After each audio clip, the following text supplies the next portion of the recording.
بسم اللہ الرحمن الرحیم۔ منصف کی آواز کے ساتھ میں آپ کا ہوسٹ محمد منصف، اور گزشتہ روز جو ہم نے پروگرام کیا تھا ایرانی صدر کے حوالے سے، ڈاکٹر ابراہیم رئیسی سے کے جو وزٹ ہے پاکستان کا، اس پر ہم نے بات کی تھی۔ آج بھی ہم اسی پر بات کریں گے، اور آج ہمارے ساتھ اسحاق تنولی موجود ہیں اسٹوڈیو میں، اور ان سے ہم جانیں گے کہ آج کا جو شیڈول ہے ڈاکٹر صاحب کا وہ کیا ہے، اور کس طرح کی مصروفیتیں اور کیا کیا ڈیولپمنٹ اب تک ہو چکی ہیں، اس سے متعلق ہمیں ذرا تفصیلی طور پر جو ہے کہ ہمیں آگاہ کریں۔ تو اسحاق بھائی، آپ کا بہت بہت شکریہ، آپ ہمارے پروگرام میں تشریف لائے۔ تو پلیز ہمیں ذرا کچھ معلومات جو بھی آپ کے پاس ہیں وہ شیئر کریے۔ جی شکریہ۔ اچھا، 3 روزہ دورہ تھا ڈاکٹر ابراہیم رئیسی صاحب کا، پریزیڈنٹ ایران کا۔ تو پہلے دن تو ان کا اسلام آباد میں انگیجمنٹ رہی، وہاں پہ مختلف جو ڈگنیٹریز ہیں، جو ہماری ملٹری لیڈرشپ ہے، ہماری جو پولیٹیکل لیڈرشپ ہے، پرائم منسٹر ہیں، تو ان سے ملاقات ہوئی۔ اچھا، اس دوران جو پاکستان اور ایران کا جو ایک ٹریڈ کے حوالے سے بیسیکلی تھا، تو اس پہ کچھ معاہدے ہوئے ہیں، $10 ارب کے ٹریڈ کے معاہدے ہوئے ہیں۔ اس سے پہلے ہمارا جو ایران کے ساتھ جو تجارتی ہجوم ہے، ایران آپ کو پتہ ہے ہمارا بارڈرنگ کنٹری ہے، تو اس سے پہلے جو ہمارا جو ٹریڈ کا ان کے ساتھ تھا وہ تقریباً $2 بلین تھا۔ تو لاسٹ ایئر ایک شاید کوئی MOU سائن ہوا تھا کہ جی اس ٹریڈ کو $5 بلین تک لے کے جائیں گے، لیکن وہ ڈیو ٹو سم ریزنز، آپ کو پتہ ہے ایران کے اوپر انٹرنیشنل سینکشنز ہیں، تو اس حوالے سے کچھ اپ اینڈ ڈاؤنس تھے۔ لیکن ابھی جو اسلام آباد میں پہلے دن 3 روزہ ان کا دورہ ہے، پہلے دن اسلام آباد میں ان کے جو وفود تھے ساتھ، تو تقریباً $10 بلین ہے وہ حجم ہمارا جو ٹریڈ کا بائی لیٹرل ٹریڈ جو ہے، دو طرفہ جو ٹریڈ ہے، وہ 10 بلین تک کو لے جانے کے معاہدے ہوئے ہیں اسلام آباد میں۔ Very good. اور اس کے بعد پھر وہ آج صبح وہ لاہور پہنچے۔ آپ کو پتہ ہے کہ لاہور میں اور کراچی میں جو ہماری صوبائی گورنمنٹس ہیں، انہوں نے ڈاکٹر رئیسی صاحب کے دورے کے حوالے سے چھٹی کا اعلان کیا ہوا تھا، کراچی میں بھی اور لاہور میں بھی۔ تو وہاں پہ بھی ان کو چیف منسٹر پنجاب مریم نواز صاحبہ نے ان کو علامہ اقبال انٹرنیشنل ایئرپورٹ پہ ان کو ریسیو کیا۔ پھر وہ شاعر مشرق علامہ اقبال صاحب کے مزار پہ گئے، وہاں پہ انہوں نے حاضری دی، اور وہاں پہ جو صوبائی لیڈرشپ ہے ان کے ساتھ ان کی میٹنگز ہیں۔ اور پھر وہ شام کو کسی وقت کراچی میں پہنچیں گے، اور کراچی میں بھی ان کی مصروفی، ان کو جو صوبائی لیڈرشپ ہے، ہماری جو پروونشل گورنمنٹ ہے، ان کے ساتھ ان کے جو فنکشنریز ہیں ان کے ساتھ وہ ملاقات کریں گے۔ اور پھر کراچی یونیورسٹی نے ایک اعزازی ڈگری ڈاکٹر رئیسی کے لیے جو ان کو ایوارڈ کرنی ہے، تو وہ بھی میرا خیال ہے کہ چیف منسٹر ہاؤس میں وہ تقریب ہوگی، تو اس میں ان کو جو ہے وہ ایوارڈ کیا جائے گا۔ اور کل جو 3 دن کا جو دورہ ہے ڈاکٹر رئیسی کا، وہ کل ختم ہوگا، اور کل وہ واپس وطن واپس چلے جائیں گے۔ جی، بہت اچھی بات ہے، لیکن یہ اسحاق بھائی یہ بتائیں کہ ہمارے یہ جو تجارت سے متعلق جو بات ہو رہی ہے بلین اور ٹریلین میں، اور تو یہ بتائیں کہ یہ ماضی میں بھی ابھی کچھ میرے خیال سے آئی تھنک 5 منتھ پہلے جو ہے کہ یہ بات ہوئی تھی کہ بارٹر سسٹم جو ہے کہ ہوگا، مال کے بدلے مال دیا جائے گا اور دیا جائے گا، اس پہ تجارت ہوگی۔ تو اس کی اوپر کوئی پیش رفت ہے یا اس کی کوئی تفصیلات آپ کے پاس ہے؟ جی اچھا، یہ لاسٹ ایئر ہوا تھا کہ ایک ہماری دونوں گورنمنٹ کے درمیان کہ جی یہ ایک بائیلیٹرل ٹریڈ ہوگا، اور اس پہ یہ طے ہوا تھا کہ جی ہمارا جو بارڈر ہے وہ تقریباً 900 کلومیٹر کا ہمارا بارڈر ہے ایران کے ساتھ، تو کافی بڑا بارڈر ہے ہمارا۔ تو اس میں یہ لاسٹ ایئر طے ہوا تھا دونوں گورنمنٹ کے درمیان کہ جی وہ بارڈر کے ساتھ 6 مارکیٹس جو ہے نا، وہ کامن مارکیٹس جو ہے نا، وہ پاکستان اور ایران کی جو مشترکہ مارکیٹس ہیں وہ اسٹیبلش کی جائیں گی۔ اچھا، تو اس حوالے سے جو ہے وہ میرا خیال لاسٹ ایئر مند اور پشین میں ایک جو ہمارا بارڈر ہے پشین اور ادھر ان کا جو ڈسٹرکٹ مند ہے، وہاں پہ ایک پہلی جی نہیں، یہ اپنا پشین بارڈر جی جی، تو اس طرف جو نا ایک انہوں نے ایک مارکیٹ کا باضابطہ لاسٹ ایئر اسٹیبلش کی تھی، ابھی 5 مارکیٹس اور اسٹیبلش کرنی ہیں۔ تو اگر وہ 5 مارکیٹ اور اسٹیبلش ہو جاتی ہیں تو پھر ڈیفینیٹلی جو ہے وہ ہمارا جو ٹریڈ ہے اس کا حجم بڑھے گا، اور یہ بارٹر سسٹم کے بھائی چیزوں کے بدلے چیزیں، تو اس میں ڈیفینیٹلی اس میں بہتری آئے گی۔ اچھا، اس میں 2-3 چیزیں اور بھی ہیں جو ابھی انڈر ڈسکشن ہے اس دورے میں۔ ایک تو آپ کو یاد ہوگا کہ جنوری میں تھوڑی سی ایک کافی کشیدگی ہو گئی تھی دونوں ممالک میں۔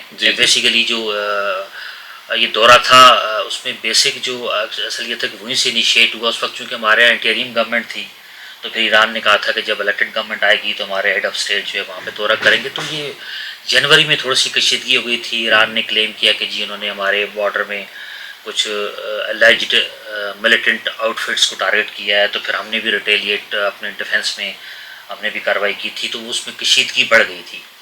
تو اب اس دور میں ایک تو جو ہمارا بارڈر ہے جس میں نے آپ کو بتایا کہ 900 کلومیٹر کا بارڈر ہے, تو اس پہ ایک تو وہ بارڈر ریلیٹڈ جو ایشوز ہیں ان کو ایڈریس کرنا ہے صحیح. جب وہ ونس, اور دوسرا یہ جو اسمگلنگ والے ایشوز ہیں, لیکن ایرانین پیٹرول ہے یا دیگر چیزوں کی اسمگلنگ ہے, اس کے اوپر بھی اس پہ بات چیت ہوئی ہے. تو یہ چیزیں اگر کنٹرول ہو جاتی ہیں تو ڈیفینیٹلی ایک لا اینڈ آرڈر وہاں پہ اسٹیبل ہوگا بارڈرنگ سائٹ پہ, تو یہ ٹریڈ بھی ڈیفینیٹلی بڑھے گا.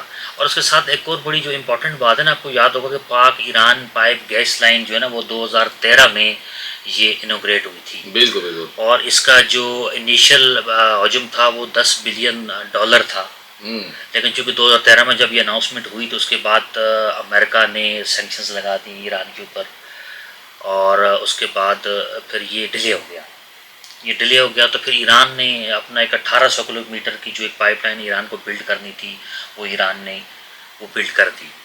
تو اس کے بعد پھر ہماری جو ٹیریٹری میں تقریباً میرا خیال ہے کہ وہ 80 کلومیٹر کی ایک پائپ لائن تھی جو ہم نے بلڈ کرنی تھی, لیکن چونکہ وہ امریکہ کا آپ کو پتہ ہے پریشر وغیرہ بھی تھا تو تھوڑا اس پہ ڈیلے ہوا. تو اس پہ اگر وہ ہم اس کو فردر نیگوشیٹ نہیں کریں گے تو پھر ایک ہمارے اوپر ایک پاسبل ایک 18 بلین روپے کی پینلٹی جو ہے, وہ جو ہمارا ایگریمنٹ 2013 میں ہوا تھا 18 بلین کی, مطلب یہ انیشیل جو کاسٹ تھی وہ 10 بلین تھی 2013 میں, لیکن چونکہ وہ ڈیلے ہوا تو وہ اسکلیٹ کرتے وہ چلی گئی. تو ابھی پھر ظاہر ہمیں اس کو بھی نیگوشیٹ کرنا ہے, اس کو بھی سیٹلمنٹ کرنی ہے ہمیں کہ جی اس پہ کیسے تو آگے پائپ لائن کو لے کے چلنا ہے. تو یہ ساری ڈیولپمنٹ تھی, لیکن اوور آل یہ بڑا ایک ٹائمنگ اس کی بڑی, آپ نے کل بھی بتایا کہ جی بڑی کروشل ٹائمنگ, کیونکہ اسرائیل پیلسٹین کا ایشو چل رہا ہے پچھلے 6-7 مہینے سے وہ ایشو چل رہا ہے. اس پہ پھر ایران کے اوپر 2 حملے ہوئے. پہلے ایرانی جنرل سلمانی تھے, ان کو عراق میں اپیرنٹلی امریکنس نے ان کو نشانہ بنایا. جی جی. اس کے بعد پھر دمشق میں جو ایمبیسی تھی ایران کی اس کے اوپر اسرائیل نے حملہ کیا. 3 ہائی رینک اس میں ملٹری آفیشلز اور دیگر جو ان کے ڈپلومیٹس تھے وہ اس میں وہ مارے گئے تھے. تو پھر ایران نے بھی ریٹیلیٹ کیا, ڈرون حملے کیے اور میزائل داغے. پھر اس کے بعد اسرائیل نے کلیم کیا. تو وہ ٹینشن ظاہر ہے مڈل ایسٹ پورا جو ہے وہ ایک اس کانفلکٹ کے زد میں ہے. تو یہ بھی اس حوالے سے بھی چونکہ جو انٹرنیشنل پاورز ہیں, یہ جو انٹرنیشنل میڈیا ہے, یہ جو انٹرنیشنل کمیونٹی ہے, اس کا بھی بڑا فوکس ہے اس وزٹ کے اوپر. تو بیسیکلی ہمیں تو اس وزٹ میں جو پاکستان ہے وہ تو یہ چاہتا ہے کہ جی ہمارا جو چونکہ ہمارا نیبرنگ کنٹری ہے تو اسٹریٹجیکلی جو ہے وہ ہم ایران کے ساتھ ہمارے تعلقات ہم جس کو کشیدگی افورڈ کر نہیں سکتے. تو برادر اسلامی ملک ہے ہمارا, تو ڈیفینیٹلی اس میں یہی کوشش ہوگی ہماری گورنمنٹ کی کہ جی ایک تو ٹریڈ کو بڑھایا جائے اور جو کشیدگی ہے اس کو کم کیا جائے. اور اس کے ساتھ ساتھ جو پاکستان جو رول پلے کر سکتا ہے میڈیشن کا, جو مطلب ظاہر انٹرنیشنل کمیونٹی اس وقت ایران کو پرسو کر رہی ہے کہ جی وہ اس میں تھوڑا جو اسکلیٹ کر رہی ہے جو ٹینشن اسرائیل میں, مڈل ایسٹ میں یا ایران کی اسرائیل کے ساتھ, تو اس میں ظاہر ہے سب بہت ساری چیزیں اسٹیک پر ہیں اور اس میں انٹرنیشنل کمیونٹی بھی چاہتی ہے کہ جی یہ تھوڑا سا نیگوسیشن, تو ڈیفینیٹلی اس میں پاکستان بھی میڈیشن کے حوالے سے اپنا رول پلے کر سکتا ہے. جی بہت شکریہ, آپ نے بڑی اہم معلومات ہمیں دی اسحاق تنوری صاحب. اور جس طرح کہ انہوں نے بتایا اسحاق صاحب نے کہ جو میڈیشن والا معاملہ ہے اس کے ساتھ ہی جو ہے کہ صرف اسرائیل کا معاملہ اسرائیل کا اور ایران کا ہی نہیں ہے, بلکہ ایران کے ساتھ ایران کا اور یمن اور شام کا بھی معاملات ہیں.